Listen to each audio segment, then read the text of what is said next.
وہ شان خلق دو عالم، درود ان پر سلام ان پر میرے مولا، یہ موقع دے کہ ختم الانبیاء دیکھوں۔ مولانا محمود صاحب سناتے تھے، مولانا انیس صاحب کے ساتھیوں میں تھے کہ وہاں جمعہ کی نماز میں ان کی مسجد میں ایک صاحب آئے، اب وہ نماز پڑھنے کے لیے نیت باندھی،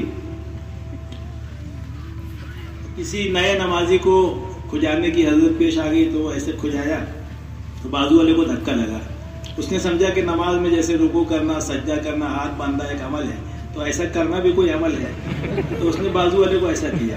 وہ بھی نیا تھا، اس نے اس کے بازو والے کو چلی وہ لین دو چار، پھر پانچویں تک دھکا جا کے رکا، ابھی ایسے کر رہا، وہ ایسے رکا ہے، پھر ایسے کر رہا، تو وہ غصے سے دبا رہا، کیا کر رہے ہیں؟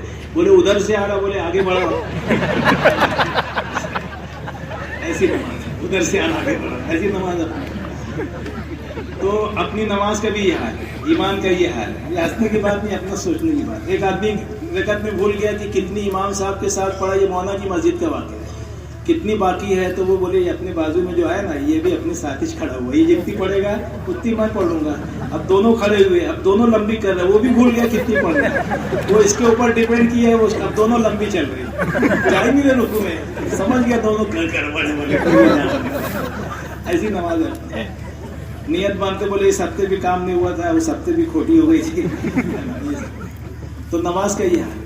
تو تیسری چیز جو ہے وہ اس کام کے ذریعے سے یاد دلائی جا رہی ہے کہ یہ دو چیزیں ہیں جس پر ہم چل رہے ہیں، ایمان کو بھی سیکھ رہے ہیں، نماز بھی پڑھ رہے ہیں، لیکن اگر وتواصوا بالحق وتواصوا بالصبر سے غافل ہیں تو نجات سے ہم 8 آنا نکلے، 8 آنا نقصان میں ہم ابھی ہیں۔ تو یہ دو چیزیں آنے کے بعد بھی ہم 8 آنا نقصان سے نکلے۔ اب دو چیزیں اور اپنے اندر لانا ہے، وتواصوا بالحق وتواصوا بالصبر۔ مفتی محمد شفیع صاحب رحمۃ اللہ معارف القرآن کی تفسیر میں لکھتے ہیں، اس آیت کی تفسیر میں، کہ اگر امت نے یہ دو چیزیں کی اور یہ دو چیزوں کو چھوڑ دیا تو اس نے اپنے اوپر نجات کا دروازہ بند کر لیا۔ اس لیے یہ دو چیزیں تو ہیں، وہ بھی کیسی ہے ابھی سن لیا آپ نے، ہمارا کیا حال ہے ایمان کا، نماز کا۔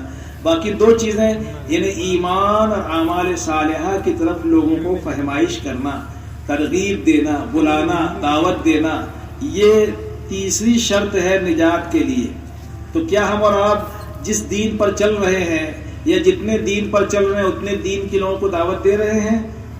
تو نظر آئے گا کہ نہیں دے رہے ہیں۔ میں نماز پڑھ رہا ہوں لیکن لوگوں کو نماز کی دعوت نہیں دے رہا ہوں، میں ذکر کر رہا ہوں لوگوں کو ذکر کی دعوت نہیں دے رہا ہوں، میں قرآن سیکھ رہا ہوں، تلاوت کر رہا ہوں، دوسروں کو سیکھنے کی تلاوت کی دعوت نہیں دے رہا ہوں۔ اسی لیے مولانا الیاس صاحب کا مشہور ملفوظ ہے کہ ایک آدمی پورے دین پر بھی چلنے والا ہو جائے، نماز روزے کا بھی پابند، حج زکوٰۃ عمرہ تسبیح تلاوت تہجد اشراق چاش، پورا دیندار ہے، لیکن اگر وہ اس کی لوگوں کو تبلیغ نہیں کر رہا ہے، لوگوں کو اس کی طرف نہیں بلا رہا ہے، تو وہ دیندار تو کہلائے گا لیکن دین کا مددگار نہیں کہلائے گا۔ دین کا مددگار وہ ہے جو اپنے دین پر چلتے ہوئے دوسروں کو بھی دین کی طرف بلائے۔ اللہ خود فرماتے ہیں اس سے اچھا دین ہو کس کا سکتا ہے، یعنی دوسرے الفاظ میں کسی کا نہیں ہو سکتا، اس سے اچھا دین ہو کس کا سکتا ہے جو اپنے دین پر چلتے ہوئے دوسروں کو بھی دین کی طرف بلائے۔ تو سب سے اچھا دین کن لوگوں کا ہے؟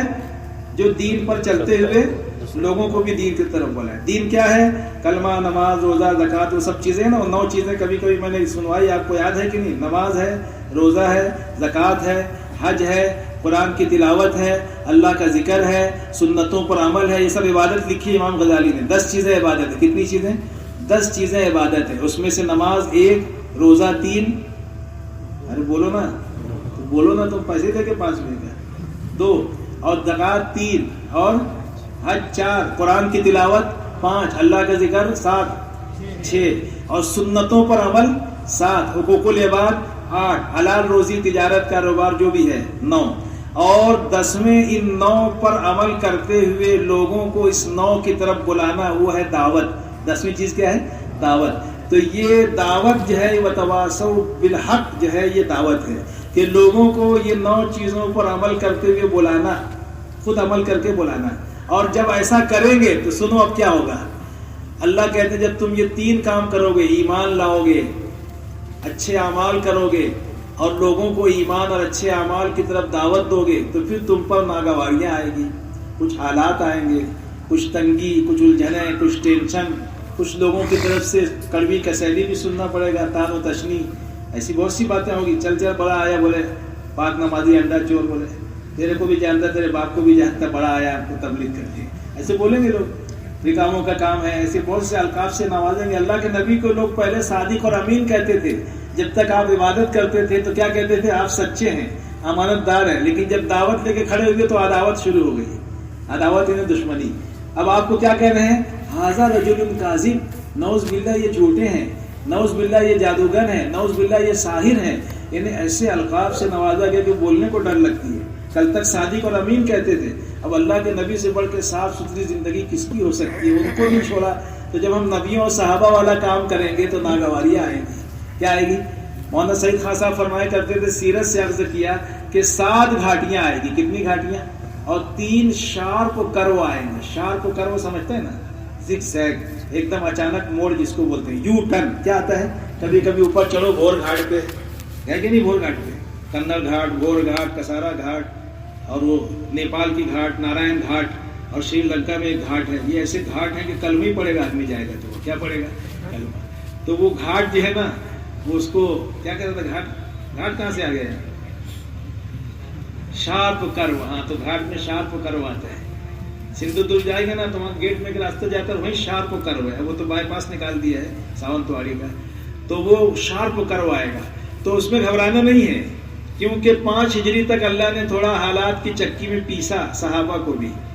تو کچھ کٹائی, کچھ پسائی, کچھ رگڑائی, کچھ رولائی, کچھ جدائی. اس کے بعد پھر ہیرا بنے گا. کیا بنے گا؟ ہاں, رنگ لاتی ہے ہنا پتھر پہ گھس جانے کے بعد, عقل آتی ہے بشر کو ٹھو کرے کھانے کے بعد.